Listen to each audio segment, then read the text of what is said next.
This is Will Tchakirides interviewing DeAndrea Kidd for the HBCU Radio Preservation Project. It is 1:30 p.m. on May 13th, 2025. This interview is being recorded at the KPVU studios, PVU No studios, at Prairie View A&M University in Prairie View, Texas. All right, Ms. Kidd, thank you so much for joining us today. I'm going to start here. Can you say your full name for the record and what your relationship is to KPVU? Hi, Will. My name is DeAndrea Kidd, and I am the program director for the 2024 through 25 school year. Awesome. Thank you so much. Before we get to what it's like being a program director at a station like KPVU, I want to take it back to your earliest memories. Can you tell me a little bit about, first tell me when and where you were born, and what the place that you grew up in was like? Oh, that's a good question, actually. So I was born in Aurora, Colorado. In my family, we lived in Colorado until I was about 3 years old, and then we moved to Texas. And at that time, it was my mom and my two sisters. And we lived around, the Dallas Metroplex. We moved around a lot. But eventually we settled down in DeSoto, Texas, where I ended up graduating from high school. That's outside of Dallas? Yes, it's in Dallas County, but yeah. Tell me about Dallas. What's Dallas like? What's the land like? What are the people like? What do you see there? So when I think of Dallas, I see culture, I see community. I love the Dallas area. Dallas is a place where you can meet people from all diverse backgrounds. It's a place where the elite and the less fortunate can kind of coexist in one space. And Dallas has been home. I mentioned I moved around a lot, so I had a privilege of seeing a lot of cities around Dallas County, like Cedar Hill, Duncanville, DeSoto, Dallas itself. And it's funny because Dallas is it's Dallas the city, and then it's Dallas the Metroplex, mm-hmm. right? So it's funny because if you're not around the area, that's kind of why we just say we're from Dallas, even though I graduated from DeSoto, but it's still in just Dallas County. So I think for people who aren't familiar with the area, we all just generalize DFW as one big central area, but kind of like Houston. Kind of like Houston, yes, exactly. What's your mother's name? My mom's name is LaShonda Scott. And, tell me a little bit about your mother and other folks who may have raised you. Yes. So my mother is a resilient woman. She's the reason why I have a deep love for music, singing, church, going, to church. I was raised that way. And my mom, she instilled in my sisters and I the values of womanhood, of respect for others and ourselves. And when she grew up, she was raised by her grandmother, who was actually, she worked on the sugar cane plantations. And so, you could kind of, if you could visualize, how life was growing up for my mother, it wasn't the easiest. She is the granddaughter of a woman who had 14 children with her husband, and they stayed in a 2-bedroom home in East Texas. And so just imagine all of those kids and then their kids and the kids like living in one house and having to manage, the responsibility of being in that area. I would say it wasn't the easiest for my mom, but I commend her for her resilience and still being able to, survive through those, times and still raise 3 successful girls on her own. I love her. So. Yeah, it's a real accomplishment. Yes. What does she do for work? She actually works as a mortgage litigator. I think that's the term, the proper term. Yes. Okay. What? Now thinking about that lineage, that history, her family's history and lineage. What sense do you have on how that shaped who she became and hence who you became thereafter? Like, tell me a little bit more about how you think about yourself in that historical trajectory of womanhood, of family. Say a little bit more about that, if you don't mind. Yes. So I would say my mother or our family, we come from, once again, a family of slaves. So life wasn't the easiest for us growing up. But one thing that I appreciate, although the story wasn't, as sugar-coated or it was rough. I'm just going to be honest. It was rough for my family. But one thing that I take pride in is that we didn't have a lot, but we knew how to make a lot out of a little bit. So my mom taught us how to be resourceful. We learned how to reduce, reuse, recycle. Okay, those virtues of life were instilled in my family, and we learned how to love one another, how to work together as a unit, how to be there for one another. If one didn't have and the other one did, we sharing, having empathy. I feel like those values were birthed from us having to survive like that, and we didn't cling to status or material because we didn't have a lot of that, but we did have each other. So family is very important to us, and something that I cherish. And I would say that it helps me in my everyday life, like going to school, working in radio, working in television, just knowing where I come from and knowing that I can share that same empathy and love with those that I speak to on a daily basis. It's all instilled and ingrained in how I carry myself today. So yeah, it's beautiful. When it comes to the community that you grew up in, that your siblings grew up in, what were the main institutions? You mentioned the church. If you could say a little bit about what the church meant to your upbringing and how it brought people together and what it means to you. Yes, so church is a big part of my life, and one thing that I love about church is the connection with God that you're able to receive. And it's not just in personal prayer, in your alone time, but you're able to gather with other believers, and you're able to come together, pray for one another, sing songs together. You get a good word, and I believe that that introduction or growing up in that environment of honoring God above all else and learning how to love others, it was needed for what I am doing today. And I loved growing up in the church. I sang in choir. I was on praise team and leadership team. I did social media coordination for my church back home in Dallas. And it's funny because I was like middle school, high school at that time, and I'm just thinking like, oh yay, I get to take pictures and do social media. But little did I know that was like a small seed being planted for what I would later end up doing in life, which of course in college now. So say a bit more about how your experiences in the church has shaped your work in radio and media. Yes. So first I learned how to see what people need. Like I've learned how to listen to others. I learned how to pay attention to others. And I feel like especially in a career field like media, how fast paced it is, and people's we're so focused on getting information out that we kind of miss that connection with people. But I believe that once you share the love of God with others, and once you see others and you're able to come together through conversation, whether that is sharing music, whether that is sharing the word of God, that connection is built. And it's like people are able to have better encounters with, I would say, the Lord, even through interacting in such manner. So, and I'm a firm believer that the connection with Him it trumps everything. It's the greatest thing that you can have because you're able to then understand that you are loved by Him, and once again share that love with others. So. And what denomination is your family part of? Yes, so we are Christian. I grew up Baptist, so but I'm now non-denominational. But yeah, we grew up Baptist. And you mentioned singing in the church. Yes. Tell me a little bit about music, or if it's gospel music, and how that has shaped your sensibilities artistically and in terms of music. Yes, so I love gospel music, and once again, that was the first genre that I was introduced to. But I, over time, grew up to love hip hop and R&B. Early 2000s, that's my favorite genre. Okay. For both hip hop, R&B, and gospel, I would say. But sorry, what was the question?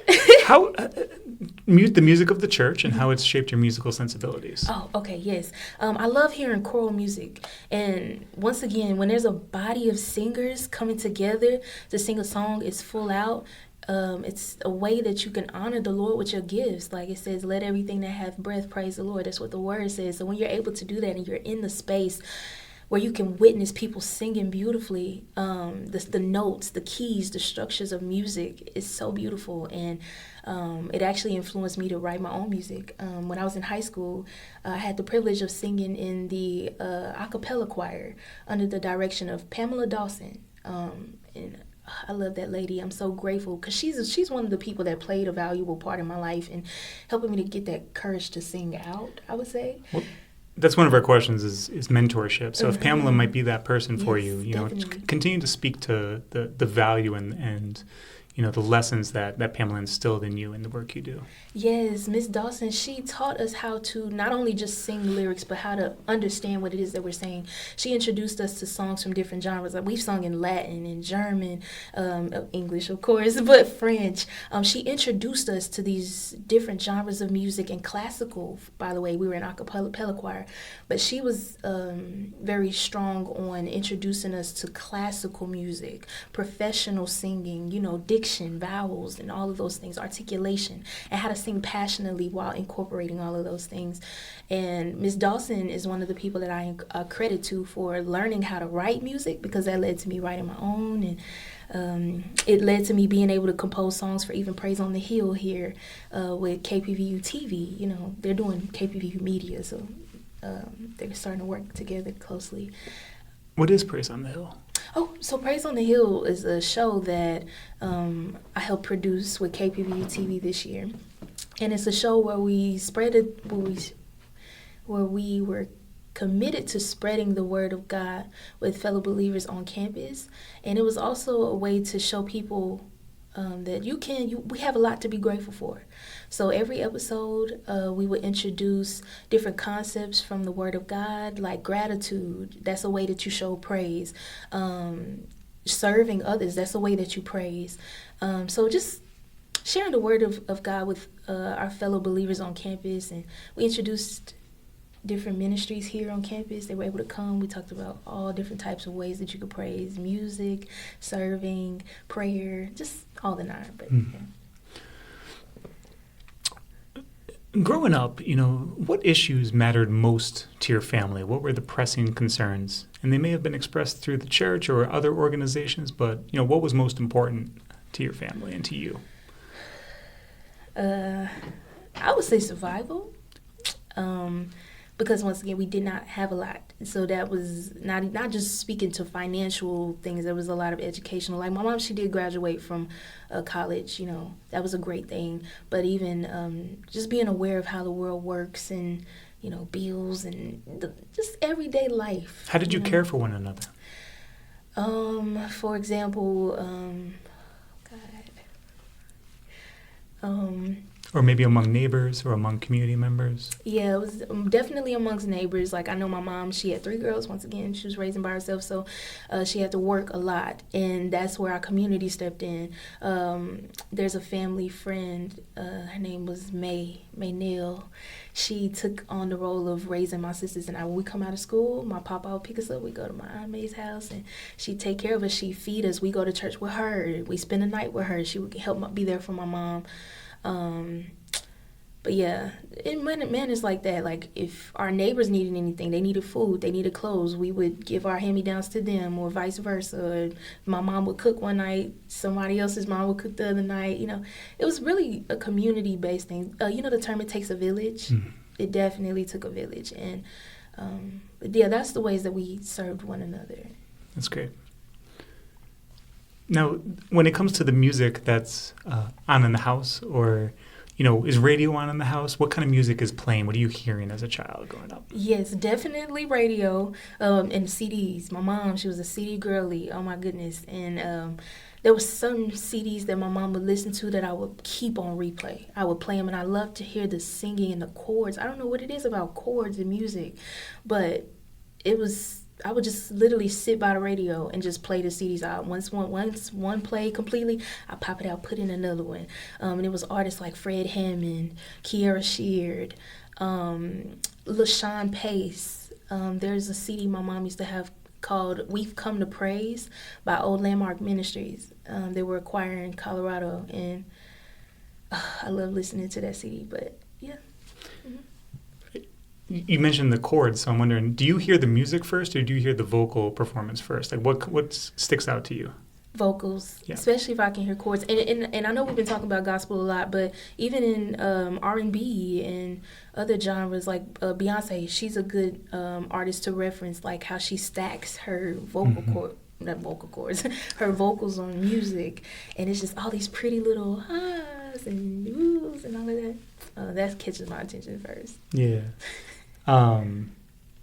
You're speaking into my millennial sensibility when you say the hip hop of the early 2000s. You know, what were you getting into, and how did you come across hip hop from the early 2000s in that era? Okay, yes. So gospel, definitely my mom, but my dad. Okay, dad was the one who kind of exposed me to the world of hip hop, and he loves the 80s hip hop because that's when he was younger, and to him it was the coolest thing in the world, this new form of this new genres coming out. And so Grandmaster Flash and Sugar Hill Gang, those were like that era was my dad's favorite. And so over time he would then when it came time for me to have music, he would buy me these MP3 players and he would fill them up with different genres, old school, early 2000s, Keisha Cole, Lil Jon and the East Side Boys, who else? There's just so many different artists that my dad had introduced me to. Mariah Carey, I first heard of her from my dad. And my grandmother, before she passed, she loved records. So she had a vinyl. And I remember there's this one memory specifically. She was in the kitchen, she was frying chicken, and it smelled so good. And she had the OJs playing on the, I can't remember the name of the song. Anyway, I know the lyrics. But anyway, the not the OJs, people all over the world. No, not people, but that was one of her favorite songs. It was. It's been a long, long time. Da, da, da, da, da, da. I can't think of the name of the song right now, but I vividly remember that moment. She was just blasting the music on the vinyl. It was. That's so cool that your pops would fill up a MP3 player for you and just kind of give it to you and say go listen. Or yes. Tell me a little bit more about him and what was he up to? What does he do? Yes, so my father he actually works for United Airlines, and from my earliest memory, he's always worked with planes. He's fascinated with planes, by the way. But anyway, going back to the music side of things, my dad, once again, he loved hip hop. So he loved that I love hip hop. And I used to write these raps at home. And I'd be like, Dad, look, I got to, rap. Because we would go visit him in the summer. We did live with my mom. But during the summers, and when school was out, we would go and visit my dad back in Colorado. So that's, sorry, I think I left that out somewhere in there. Is he from Colorado? Yes, my dad, he grew up in Denver. Yes, so... Did his people come from there as well? And were your mom's people all from Texas? So my mom's people are all from Texas. My dad's mom, my grandmother, Maxine, the one who's the vinyl lover, her family grew up in East Texas. So my dad's family and my mom's family used to stay down the street from each other. Okay. So they all went to school together. My great-grandmother would, she was best friends with my dad's grandmother. My great-grandmother on my dad's side was best friends with my great-grandmother on my mom's side. So, yeah. But how my dad and them ended up in Colorado, I don't really know that story about my grandmother and how she met my grandfather. But they ended up settling out there in Colorado. And then my dad would come and visit in the summers, and that's how he met my mom in East Texas. And then boom, now we're here. What's your dad's name? His name is Reggie. Mm-hmm. And what does he do for United? He works, I don't know air traffic or in that realm? The baggage. Yeah. Okay. Yeah. Okay, so when it comes to high school and school in general, what are you interested in? What subjects are some of your favorites? And, tell me a little bit about your experiences learning growing up as a kid. Yes, definitely. So one of my favorite subjects of all time is writing. English, they call it English in elementary school, which is where my love for writing music and scripts came from, actually. But writing was my favorite subject, and even learning how languages change, right, based off of where you're from, and how some words are similar in certain languages. And even if you don't know a word in a certain language, it just might be a root word that is the same here in English. So, yeah. That always fascinates me too. Yeah. Scripts. What kind of scripts? Scripts, TV scripts, movie scripts. I love it all. Right? Is that something you're still doing? Yes, sir. Yes, I'm hoping to continue on. I feel like here at PVU Radio and KPVU TV, they provided a great foundation for me to build off of. We learned the fundamentals of how to structure scripts, how to structure music, how to structure film. So when you're editing, I learned all of those tools. So since they're fresh on my mind, I want to continue as I'm graduating to build upon those skills and continue writing scripts and hopefully bring them to life. Yeah. Well, when it comes to Prairie View A&M University, what did you know about this place before you came here as a freshman? I didn't know much about PV, honestly. My first time being on campus was move-in day freshman year when I transferred. So what made you choose it? The band. If I'm being completely honest, it was the band. March of Storm, they came to DeSoto High School one day. We were having like a pep rally, and they came and they played, and I remember hearing TT on the mic. She's a infamous MC that went to school here. She comes back every year, homecoming, major events. TT on the mic speaks. But I just remember hearing her. She has like a boisterous voice, and she was enunciating in the gym, and I remember I was on my phone. I was ready to go, but when I heard TT speak, I looked up. I was like, whoa, who's that? And then this band just came in the gym, and they played, and ever since then, like, I would look at their videos on YouTube. And after I graduated high school, I ended up going to Texas State in San Marcos, but I couldn't afford to stay there, so I had to come home, pay off my loans and all that stuff, and I transferred here, and I wanted to come to PV. What year did you transfer to PV? So I transferred to PV in 2022 in January. And is that like sophomore year or? That was the second half of my freshman year. Okay. Now, speaking of, since you mentioned TT, so who are some other influential MCs in your life, particularly women MCs? I'd love to hear more about that. Big Sylv, that's her radio name, but she works here with PV Radio. I had the privilege of meeting her. She's from Chicago, and I look up to her because, first of all, Sylv and TT, they have a confidence about themselves. So when they get on air, it's no different than when you're having an in-person relationship with them. And it's one thing that I admire because I felt like that I had to, pressure myself to own up to this image, or when you're on air, you got to do it like this, or you got to be interesting and all that stuff. But I feel like when you're yourself, that flows naturally, and there's nothing you have to force. So I definitely look up to TT and Big Sylv they're the two MCs. And MC Light, but I don't, I never met her personally. I love it. And are there particular radio personalities that stick out from your childhood and time before you came to Prairie View? Yes, definitely. Ricky Smiley, Bobby Jones. I don't know if you remember the Bobby Jones gospel show that he used to have. Recently, Dee Dee, she is a radio host from Dallas. She works with 97.9 A Beat, K104. And is there something stylistically, or what is it about their on-air personas that appeals to you and you're like, okay, I like that. I want to see how I can incorporate that?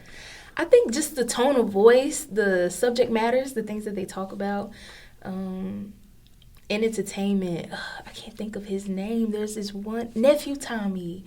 He brought comedy on air. And so when he used to do those, they used to do prank calls in the morning.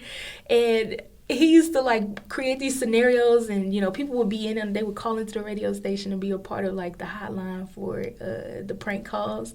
So Nephew Tommy is definitely one. My dad actually just recently, we went on a little road trip and he was playing the old tapes in the car, so we were laughing. But yeah, Nephew Tommy for sure. I'm realizing there,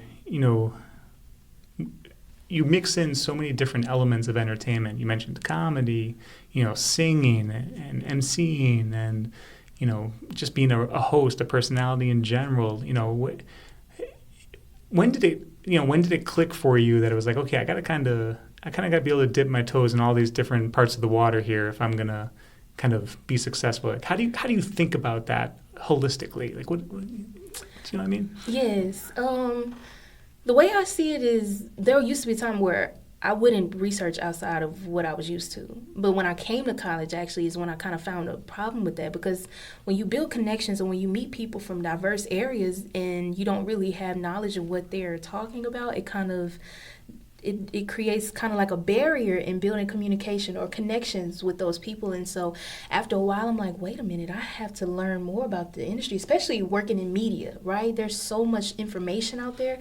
I feel like being small-minded is kind of like what's the word? It's like a hindrance almost. You have to expose yourself to different things and be aware of what's happening in the world, because there are more things that are occurring outside of what we are used to or what we're from. So I feel like after having that encounter, I'm like, okay, I need to learn a bit more. And yeah. Cool. No, tell me, okay, so Prairie View, what were your general impressions of this place that we are in when you first got here? And, I want to begin a bit of a journey describing the culture of this campus and what Prairie View A&M is about. Yes. So although I didn't have much knowledge before I got here, once I did, I remember getting out of the car. There's a feeling that I have here. It's like home. I don't know. I hope it doesn't sound weird, but I love just being on this campus and walking the campus grounds.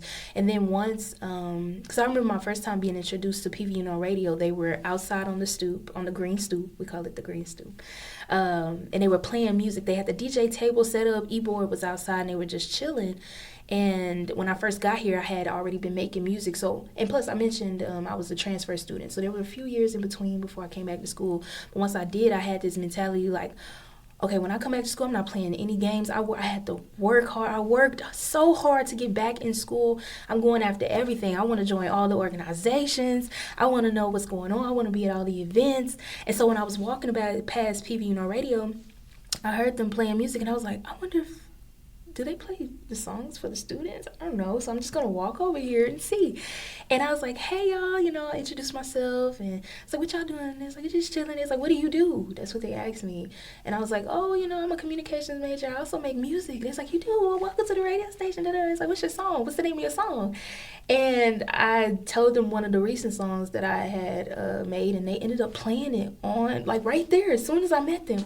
And I was like, whoa. And they was telling me more about the organization and invited me to their next meeting, and I came, and the rest was history. So, yeah. Wow. What an incredible introduction to the station. Right? And that was the first time you learned about KPVU? Mm-hmm. Yes. It was my first time. And then just being in the organization in general, like, I don't want to cry, but, of course, this is away from my home. And so being here, being able to meet so many cool students, they're talented. There's so much talent on this campus. They're fun. Another thing, too, a lot of students, college is a place where you meet people, but to say that you build a community and you actually know them on a name basis, y'all check in with each other, that's one experience that PV has given me that cannot be taken away. Like, I cherish that so much, and I love that about this campus. The student body, where do most people come in from in Prairie View? So most people here, they either come from Dallas, they're from Houston. I'm starting to meet a lot more people from Chicago, really those areas, but we have students from all over, though, Yeah, is there a global presence at Prairie View? Yes, there is, actually. And there's also a program called PV Goes Global that one of our communications professors, Dr. Holmes, she and Professor Clomax, they work really closely with this program, and they're really passionate about exposing students to different parts of the world. And they go on these study abroad they have study abroad programs, and they'll go on different trips across the world. I believe this year they're going to Belize, and they do research there. And it's also an opportunity for students to get outside of campus to see other parts of the world. I do know a lot of students that come here, we may not be used to that type of exposure, those type of experiences, or knowing that those things are possible for us. So when you come here and you're able to be a part of programs as such, I think that that's a beautiful thing. And that's kind of one of the things that I'm aware of regarding PV's global reach. Yeah, and when it comes to like the campus culture, what's homecoming like? What is describe homecoming at Prairie View. Now, homecoming, listen, look, Will, you're invited for homecoming in the fall. I hope to be back as well. Yes, sir. Homecoming is an experience like no other. It's something that you have to be here to see. The people try to, there's a debate going around about who has the best HBCU events and what's the HBCU, but nobody has anything on Prairie View's homecoming. When I tell you that alumni from decades ago, they come back. And one thing that you will see here on homecoming is the generations come together. It's such a beautiful thing. It feels like a big family reunion. Even people you don't know. It's just the simple fact that you went to PV and they see that purple and gold, they say PV, we say and boom, now y'all eating hot dogs and got ribs and some Kool-Aid, y'all just chilling around listening to the music and watching people's families walk by. It feels like a family reunion, and that's a distinct thing about Prairie View that I love. But when you come back, you can expect to see the tailgates. You can expect to do line dances. That's one thing we're really big here with. But it's like a community. What kind of line dances? Was it a wedding dance? We do the wobble. We do K-Wang. They do Zydeco line dances. I'm not really, familiar with how to do them, but I like, listening to the song. But it's rooted in this place, right? Yes, the Houston and Gulf Coast area. I would say, because Zydeco is really big in New Orleans, but because they so close, they are cousins basically. They come back to PV, and now we all doing Zydeco. And do a lot of folks from New Orleans and Louisiana area come out here as well? Definitely Baton Rouge too. I would say more Baton Rouge than New Orleans, but yeah. Did you pledge a sorority? I did not. No, I didn't. And is Greek life a big fixture on this campus like other HBCUs? And it is. Their Greek life presence is pretty prominent here. Yeah. And your major is in communications? Yes, it is. Anything else you want to say specifically about what led you to that choice of communications here? Yes, so I feel like with my background in music, that's really where it started. And I found out that we had like audio production classes, and that's one of the classes that you could take, but it was as a communications major. And I figured, well, if this is something that I love, I can get credit for it, and I can major in it, then why not, So that's how I ended up majoring in communications. And it's a concentration in mass communication, because they do split it by languages, and then they have media side. And but yeah. And when it comes to KPVU, okay, so you had that initial introduction and entry point, your song gets played on the air. Take me through that. What was your first time working at the station, and what did that feel like as a student? Yes, so my first time working at the station, I would say, well, when I was a member, I joined and I let them, they were like, what are you interested in? And I would perform. So anytime they had an event and they had an opportunity for me to perform my music, that's how I started getting involved. And that wasn't really consistent. That was just, once again, when they had spaces for me to perform. But once I joined E-Board, that's our leadership, that's what we call it, our executive board. That was this year. And I first started off as secretary. So I would take all of the notes, and I loved just, administrative typing and making sure we got all the plans, sending out documents, working on the calendar. I loved that. And then once our GM, Candace, she graduated in December, and we had to restructure E-Board. So that's how I ended up as program director. And I started that in January. We should distinguish here. You're talking about the student station, right? Yeah, the student station. PVU No Radio. Mm-hmm. And then there's KPVU, which is the flagship station. Mm-hmm. And, tell me a little bit. So, what should we understand the difference between a student-led and run station versus KPVU? Right. So KPVU 91 or 91.3 KPVU is our mother station, and she broadcasts to the greater Houston area. PVU No Radio is the student-led radio station. And we broadcast as well under 91.3 KPVU. So, yes. And is it available terrestrially, or is it only available digitally? So as of right now, you can listen to 91.3 on the radio as you're driving. That will be our mother station, 91.3 KPVU. But digitally is where you can hear 91.3 KPVU and PVU No Radio. Okay. Mm-hmm. And you were kind of describing the organizational structure. You have a board, and you have, management, and you have a program director like yourself eventually became. So, what I'm most curious about is, what's it like being a part of a student-led organization and, making something like a radio station come to life? I'm actually honored to be a part of the student-led radio station because the student body is able to come together, and the events that we plan, that we host, we're able to, I keep using fellowship. That's the church in me. Mm-hmm. We're able to fellowship or mingle or connect with our student body, but it's in radio. And so I feel like our peers, our age, are able to see us actually run a radio station and know that it's possible. Hey, regardless of your age, you can still manage an organization. You can still manage a whole radio station if you wanted to. I feel like that's pretty cool. And we still work together. I feel like it still ran as if it would be like a corporate station, like if we were 91.3, as a whole, but yeah, it feels amazing to be a part, and it also challenges us in many ways, I would say, as well, but just making sure we keep up with the professionalism that is required for the roles that we hold. Like for program director, I had to learn a lot, like even working with the on-air host and learning about the FCC guidelines and regulations, learning about what is appropriate to speak about on air, learning how to keep the audience entertained, right? And how to balance, conversation with music as well. Even having to work with our host, that was something that I had to grow out of my shell a little bit in this position.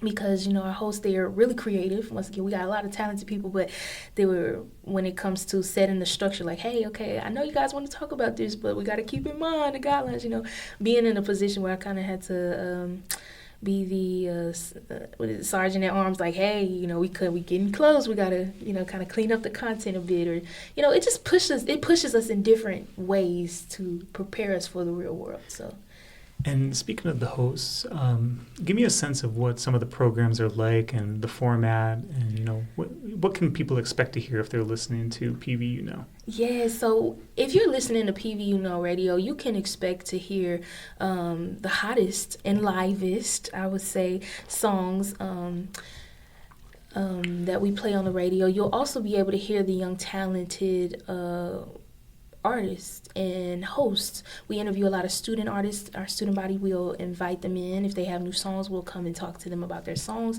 We work well with the campus in general, so you'll be able to be aware of the things that are going on during the school year, what the different departments have to offer. You can also expect to hear, we have a show called Grandma's House that a few of our students started, and it was so creative. It's a show that is based around the culture of Black life, right? And Black people, we always talk, we have a grandma, right? Or they'll call her Big Mama. There's always a matriarch in the family somewhere that brings the family together, right? So they kind of played on that concept of our culture and created a show about it. So now they have topics of what's your favorite meal, or what is something that you can expect your grandma to say if you're in this situation, or something like that. And it's a comedic show, and people can tune in and they can listen and laugh, and they can hear some wisdom, right, that they share on the show. But we also have there's so many different elements. We have another show called He Say, She Say, by our host Ocean, and she talks about gender roles, and she will have guests. She'll have a male and a female come in on the show, and they'll talk about a topic, and he'll give a male perspective, and her female guest will give the women's perspective. It's just so many different educational, entertaining shows that you can expect to hear. Yeah. Awesome. And how about, HBCU radio stations have played such an important historical role in communicating news and public affairs and social commentary. Yes. Do you all, as students, have any programming that does something like that? As far as classes go, they're still building the curriculum for radio classes to persist, which I am very proud of, because I believe here we just did it as an extracurricular aspect. But hopefully within these next 2 to 3 years, we'll see like actual curriculum in place where students can take classes and get college credit, learning about the world of radio, how to operate audio engineering, music curation, music programming. We do learn that from our mentor, Mr. Lofton. He is very adamant about us learning about those skills because that's needed in the real world. But and is Mr. Lofton kind of the primary go-between between KPVU and the student station? Yes, sir. Yes. Okay, and Marcus Lofton, he's the program director for 91.3 KPVU, and you're the program director for PVU now. Yes, sir. So that's great. So walk me through the day-to-day of a program director at a station. Like, first of all, how often do you work? What are the hours like? And, when you come in, what are the first things you do? And take me through it. Yes, sir. So every morning I have to wake up and check the calendar. So we have shows, the students, they send us our availability of when they're able to work, the co-host, they're in the station at the same time. So the first thing, checking the calendar to see who's on air. I'm going online to listen in and make sure, that they are on air at the time. Once I come in the station, actually, I greet the staff. Miss Sheila, she is our assistant, beautiful woman. She sits in the front, and I'll talk to Miss Sheila for a bit, get some updates, see if we have any guests coming in the station. And then, I'll come in, check on our host. I'll make sure that our station across the hall is recording our shows. We have team meetings about etiquette. We work closely with the community engagement team because that's where a lot of our hosts work. They have to be a part of that team so they can learn how to work well with others, how to speak to people, how to just be involved in the community so that when they do it on air, it's natural. So we work closely with them. But yeah, that's pretty much it. I'll listen in on the shows. I'll give advice to our host if they, you could work on, I'm reviewing. There we go. I'm reviewing the shows. And yeah, just working closely with the host, making sure they have all that they need. If they have any questions, I'm here. And yeah. And have you hosted any programs? I have. Tell me about those. Yes, sir. So I have a show called Dream on Air with DeAndrea, and I was actually grateful that Mr. Lofton allowed me to do season 4 on air here, because that's the show I started personally. But with being a student here at PV, I work here. I asked Mr. Lofton, I was like, can I, do Dream on Air with DeAndre? He was like, yeah. We had an audition process. I still had to audition. But yeah, Dream on Air is a show where I invite different guests on from different industries. And they'll come and they'll talk about what it took to be successful in their fields. And it's a show that I created just out of encouraging others to know that their dreams are possible. So to be able to bring something I'm passionate about on air, that was awesome. It's funny, I had a moment where I actually, during one of my breaks, because there's a little delay in the system so you can kind of hear, the end of it, but I clicked on my phone and I listened to the ending of my show, and I was just sitting here like, oh my gosh, I'm on the radio, oh my gosh. That was pretty incredible, but yeah, that's how the process went. Yeah. And you mentioned you were already doing that show. So yes. where were you doing the show before? Yes, here? So I actually was able to start Dream on Air with the Panther Podcast Network for season 1. And then due to my schedule and, work-life balance, I wasn't able to continue it. But I just did it on my own. So I would post on YouTube. And I would just use YouTube as my outlet to still have my show. But Mr. Lofton was like, hey, girl, you could bring it to the radio station if you want. I was like, okay. And I would send out, messages to my family like, hey, y'all, I'm on air. Make sure y'all tune in. And yeah, they did. So even with my family being able to hear me on air, they knew I made music, but being on the radio, they never really heard me do that before. So it was different for us, and I loved it. And yeah. Yeah. It's impossible for me not to sound like an old man asking this question, but I'm just curious. When it comes to like new media, you mentioned YouTube and perhaps other social media networks. What are some of the new ways that HBCU radio is being brought to life today? Yes, sir. So HBCU radio is being brought to life by, of course, working at actual stations like here, PVU Radio. I know Clark Atlanta has a wonderful radio program as well at their school, at their HBCU. But I feel like we're at this place to where we're trying to utilize the digital platforms into what we do without leaving radio as a whole. We're trying to grow with the times while also preserving the beauty and the history of actually going on air. Yeah. So, I love that. Yeah. It's the preservationists in us like to hear that. The Preservation Project. Yeah. Well, along those lines, what does HBCU radio mean to you? HBCU radio means a lot to me because it provides a place for us to share what's on our hearts with people who are not in the same location as us. Like, it takes our voice further than where we are physically, and that's one thing that I value, especially as somebody who's passionate. I'm just a passionate person in general. It's not hard to find a story in anything. I love to talk, and so to be able to come here and also have valuable conversations with people, I feel like that's something that's essential, and it's I'm trying not to say valuable again, but it is valuable. And it's something that I accredit to a lot of opportunities that I've been able to have here on campus. Like PVU No Radio provided me with so many opportunities beyond just music and talking, but being confident, bridging that gap. You were asking me earlier, about my history and where I come from. Radio was a place, an outlet for me to, bring my values and create content and broadcast it, share my passions with those that I listen to, meet new people, form connections. Like, radio did that for me. And being here at a HBCU, where I'm able to do this so freely, knowing that in the real world, it's not that many opportunities for, people, in my background to do this professionally, it's something I cherish because I understand this is a blessing. Not a lot of people do have access to this, or I would say where I come from. So to be provided with the opportunity to do and to work in the radio industry is, once again, a blessing. Yeah. I'm very grateful. Why does it matter that Black women have a voice on radio? Because I believe that it lessens the misconceptions about us in general.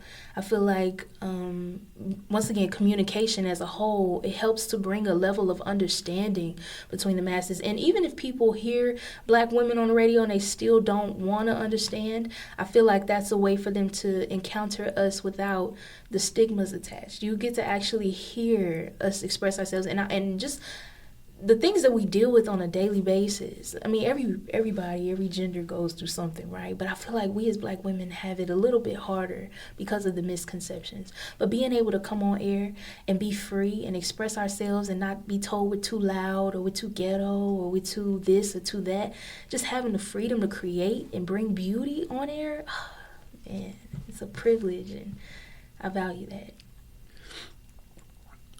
What sort of services does KPVU and PVU know perform or provide to the community? Yes, the main thing I would say is entertainment, music. They're always requesting and calling, asking for the DJs. Where the DJs at? And, once again, here on PV, music is a big part of our culture.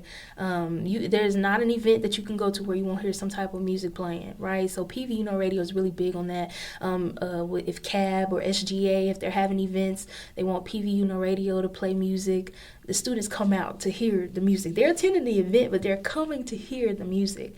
So I feel like just that aspect of entertainment is one of the major things that we provide on campus. But even we also provide a hub for different colleges to come here and speak about what's going on there. Like, we've had interviews with those who work in agriculture, right? And although, we play music, you can also learn about how they take care of the field here. And who knows, there might be an agriculture major listening who finds out about a program that they weren't aware of. But by listening to the radio, they were able to know, oh, okay, we have this event coming up on Thursday, or they're starting a new scholarship, or there's a new program being started, I can join, right?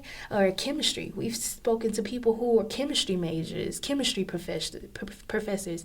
I just believe that being here at the radio station, we're able to give voice to anybody who's willing to come and speak and to share knowledge about what goes on in their world. And yeah. And it can be folks outside of campus, or what is the, I guess I'm curious, I don't know much about Prairie View itself as a town. Is there a relationship between the town and the station in any capacity? We have been building that, especially this year. That's been one of the main objectives for our e-board, is to bridge the gap between our community and the university and PVU Radio. Or Houston. I don't know. Or Houston, right, exactly. So we do have guests that come in from the outside. However, they would go to 91.3 KPVU first, because, that's, more, the structure, the adults. Well, we're adults, but the adults, the grown adults, I would say, they handle the business side of things. If people want to donate to PVU No Radio or 91.3 KPVU, they would speak to Mr. Lofton or Mr. Robinson. But we don't discriminate, there has to be structure, of course, professionalism, we have to get paperwork together, but we are very adamant on bridging the gap between our community and PVU No Radio. And is there anything like you do specifically to help like cultivate a listenership or identity? Like how do you reach out to new listeners or try to reach new listeners? Yes, sir. So that is actually the responsibility of our marketing department. However, we all, as an e-board, we work together. But one thing that I love, we have different departments. It's not on one person. We work together to bring these things to life. So if there's an event coming up, or if we're having a guest in the station, our marketing department would be the ones to be present. They do videos, they do pictures, we do fun TikToks, and we post them. We say, hey, y'all, listen to PVU No Radio today, because at 1 o'clock, this artist is going to be on air. And so that builds the anticipation for people to tune in.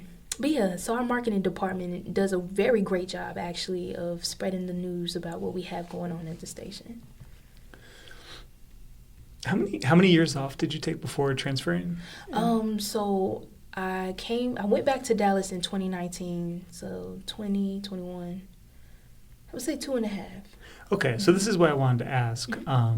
Thinking about major events in the world that may have influenced your time as a student, something like the COVID-19 pandemic, or, the unrest and sort of uprising against racism and police violence that was also occurring in 2020. Did these kinds of major national and international events shape who you were as a student or who you became when you went back to school?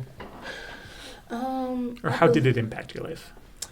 I believe that it did. Now, luckily, I did have a job during COVID, so I wasn't like... I was able to save up and go back to school, and then there was a bill that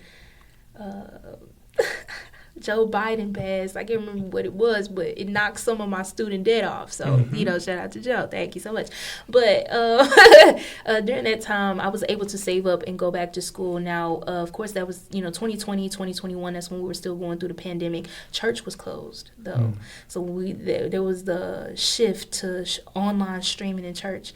And there was a bit of myself that I had to address because I wasn't around people. Right, so I'm still a young adult, still trying to figure myself out, and then it's like we can barely go outside. We're in the house all day. That's when I was like, I'm gonna focus more on my music, and that's when I started getting serious about that. I put out my first EP and my first album, and when I came back to PV, that was fresh on my mind because 22, that was the first year that the campus had opened back up since COVID. So luckily, it didn't.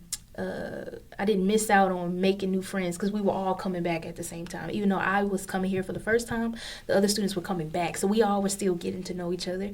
I don't feel like I was hindered too much by the world events. And even with police brutality and, just the racial unrest, that was happening during those times. Now that I felt more comfortable coming to the HBCU because of all of those things that were going on at that time. And leaving the PWI, like Texas State University, I kind of had already experienced. That was actually my first time experiencing racism, being out there, and I was confused. And, because I come from predominantly black neighborhoods back home in Dallas, too. So I'm used to just being able to be myself. But when you go to an environment you're not welcome, and it's very clear that you're not welcome there, it kind of was,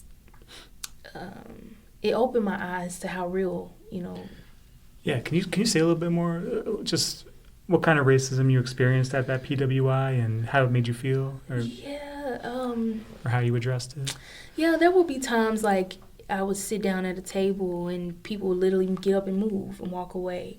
And, it would be people my age, too. And I'm like, okay. The first time it happens, you're like, oh, maybe, just not paying that much attention to it. Maybe they want to switch their seats. But, you're starting to notice a pattern. Or we would be in class, and if the topic of racism came up, there was one conversation in particular I remember.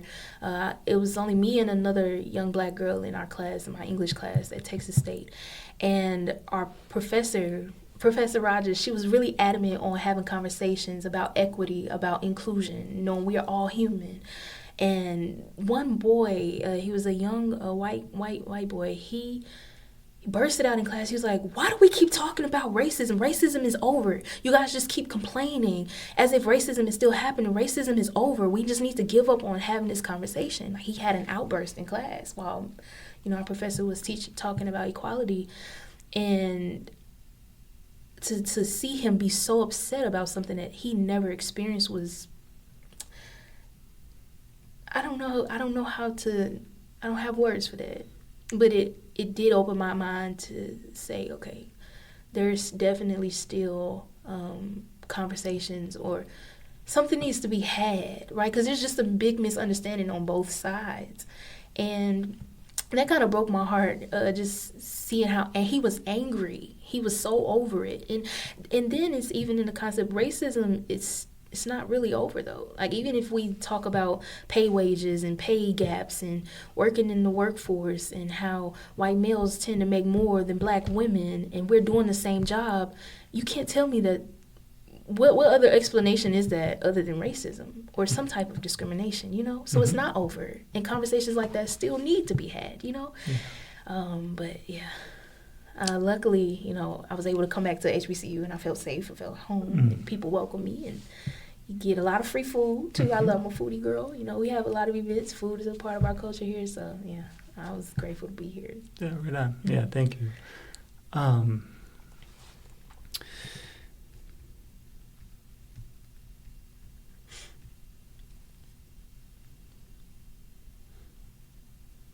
Okay, so I'll move towards sort of part 3 of our interview section here, and just want to think about, you're a young person, you have your whole life ahead of you. Often we ask these questions of folks to look back and think about legacy, but in your time here at PVU, what do you see as your greatest accomplishment? So being here at PVU Radio, my biggest accomplishment would be having Dream on Air become actually, a show that is on air.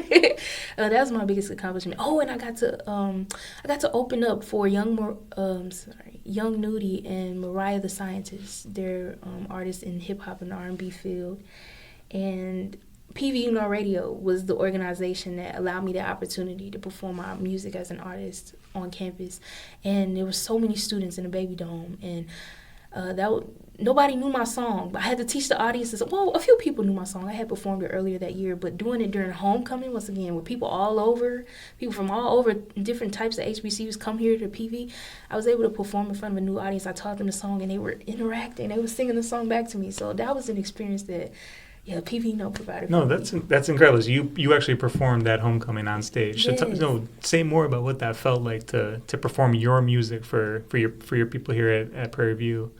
It felt amazing, and it felt like a big accomplishment. Once again, I told you, when I was coming back to school, I was so adamant. I'm like, I'm going to focus on my music. I'm going to build my artistry. I'm going to share my music with others. I'm going to get out of my shell. And to be able to do that, I was like, whoa, I'm actually living something that I said I wanted to do. That was amazing. And it was because of PVU Radio. What do you think you've learned about yourself while working at this radio station in arts and entertainment?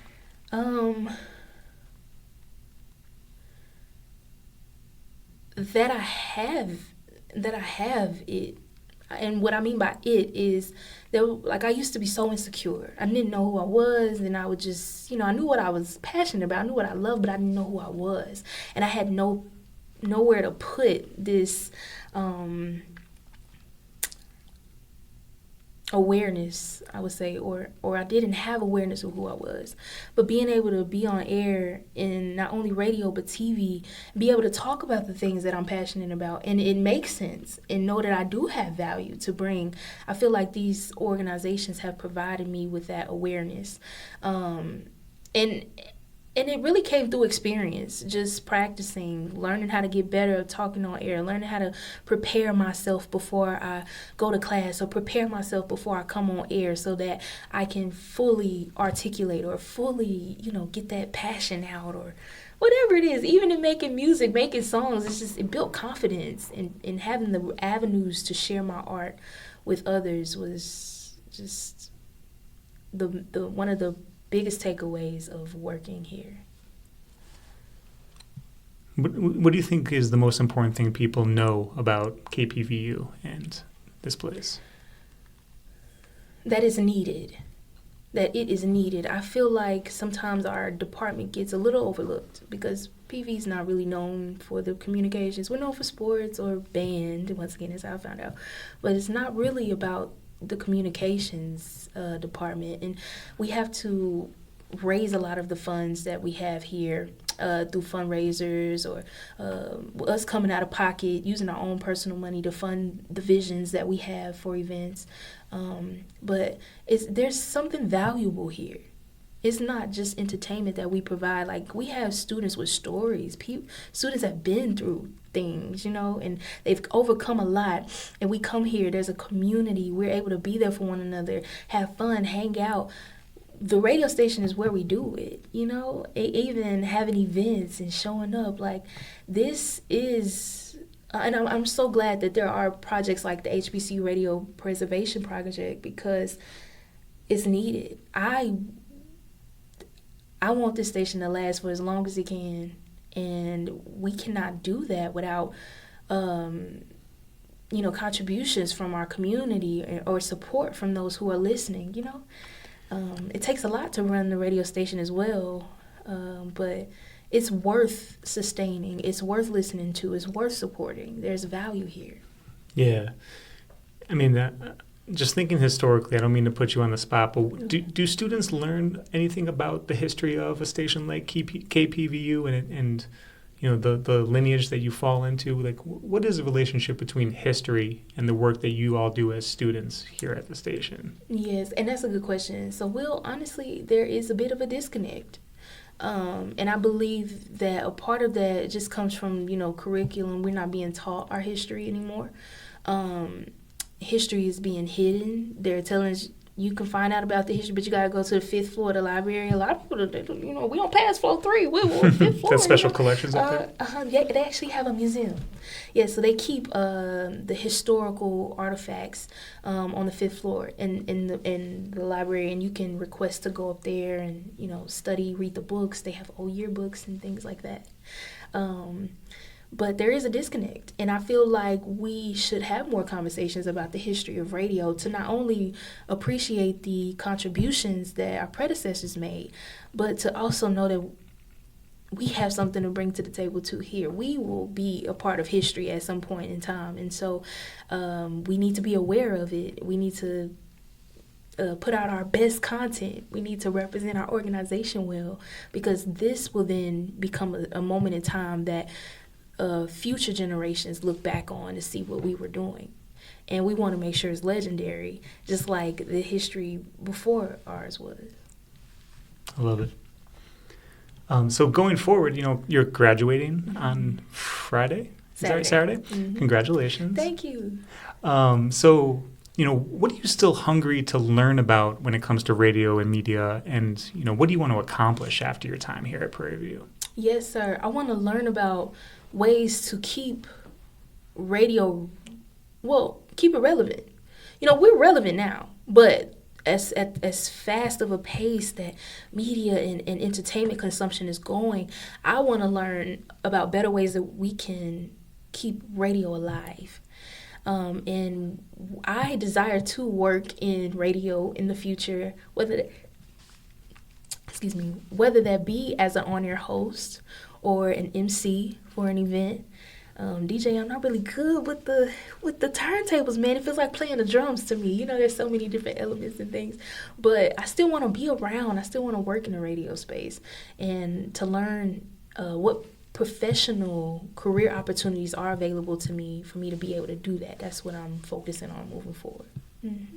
Do you play the drums or a musical instrument? No. I don't. I tried, but I just couldn't quite get the because your feet is moving on one rhythm, then you got your left hand and your right. It's just a lot.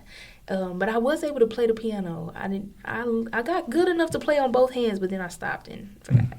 But there's just different parts of the brain that you have to use in DJing. You have to use both sides of your brain because not only is there the turntable, there's also switches, and you have to use your right hand to scroll and find the next song. So it's an art, man, and I commend the DJs, and especially when they get to real good at their mixing and transitions. Man. Mm-hmm.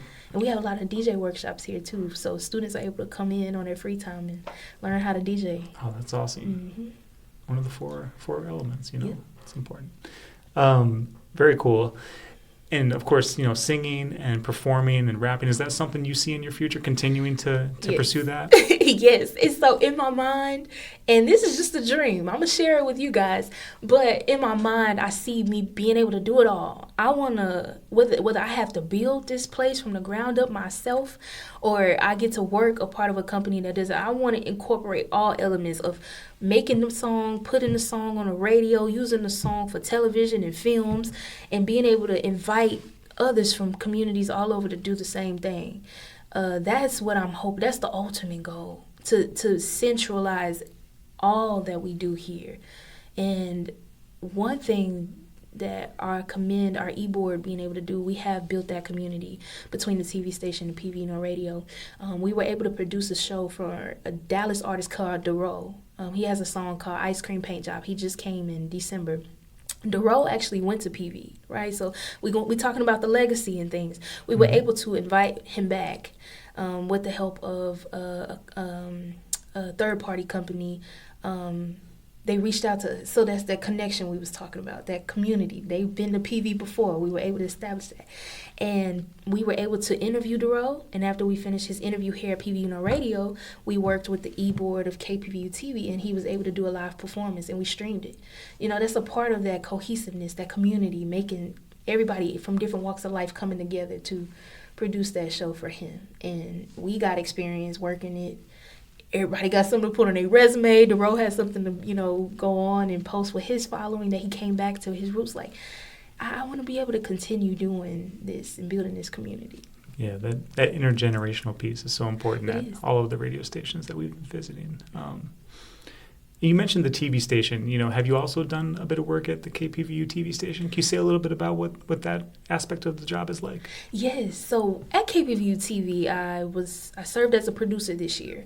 So I produced Praise on the Hill. I also got to work for the LPGA Chevron tournament. That was a big opportunity that KPVU TV provided to the student workers and those who wanted to audition for the roles. So we had production, we had directors, editors, right? I did a lot of editing. I took a lot of editing courses. We do have that for audio and visual, which I loved and I'm grateful for. Please preserve that too. But yes, so there were different positions that we could hold each year.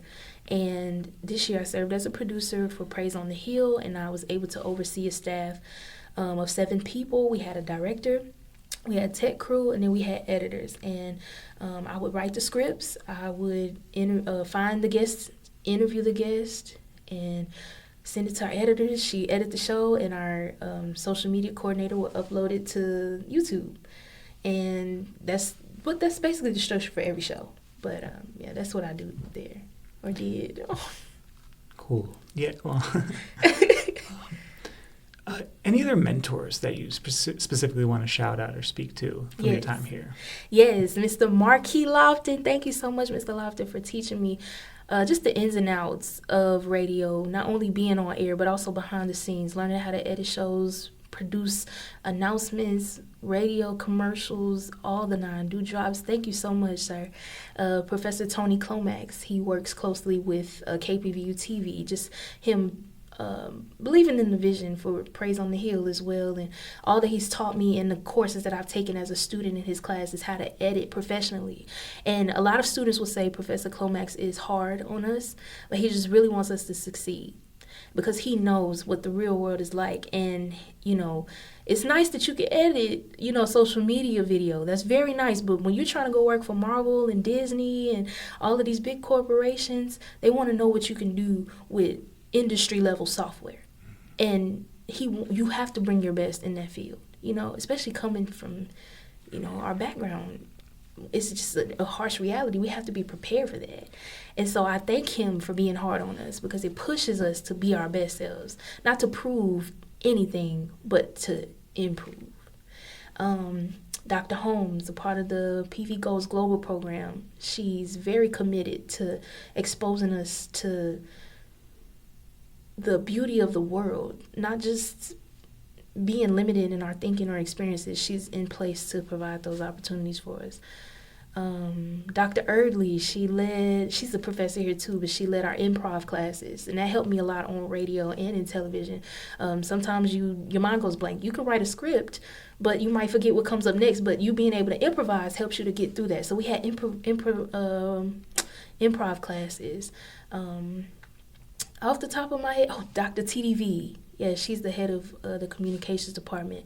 She's another one. She cares about us as students. But yeah. Thank you all. Yeah, I'll just ask one more. So just outside of radio, what gives your life the most meaning today? I would say the Lord. We'll lead it there. We're going to start and end with him. But yes, as long as I feel God and I feel him with me every day and reminding myself that he is greater than anything that I can get involved in, and not getting so caught up in being able to do what I do either, because I believe that it's truly because of him and how I was made that I'm able to do this.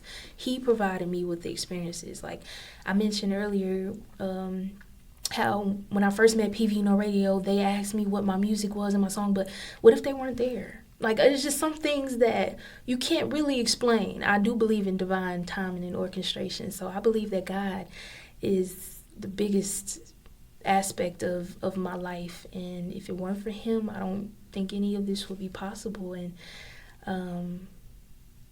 so outside of radio and what I'm able to do physically, I would say that God is the biggest aspect of my life. And, yeah. There's only so much we can get to in about an hour-long conversation, but, if there's anything we haven't discussed that you'd like to get on record, please feel free to do so. Yes. I believe that we should support young creatives, and I believe that mentorship is a great way to do that, because I feel like the younger generation, I'm a little older than the peers that are in college now, so I get to experience the dynamics. And there's also misunderstanding with them too. They're so bright and they're brilliant, and I feel like, a lot of the remarks that I've heard from older generations come from a lack of mentorship. And so I believe that, like, what Whitney used to say, she said, I believe the children are our future. That's so true. They really are. And I believe that we should support them and we should be there for them and to continue the legacy of excellence. And you don't have to come from the same background either. That's another thing. I feel like we are all placed on this earth to coexist and we can help each other, But yeah, that's what I would say. And I get the sense you'll be back here to help mentor the next generation of, PVU and KPVU. I feel it. Yeah, I'll be back. Students. Yeah. All right. Well, Miss DeAndrea Kidd, I really appreciate your time today and, your willingness to speak with us and share your story for the HBCU Radio Preservation Project. It was a great honor to talk to you today. Thank you so much, Mr. Will. It was an honor speaking with you as well. Thank you. Take care.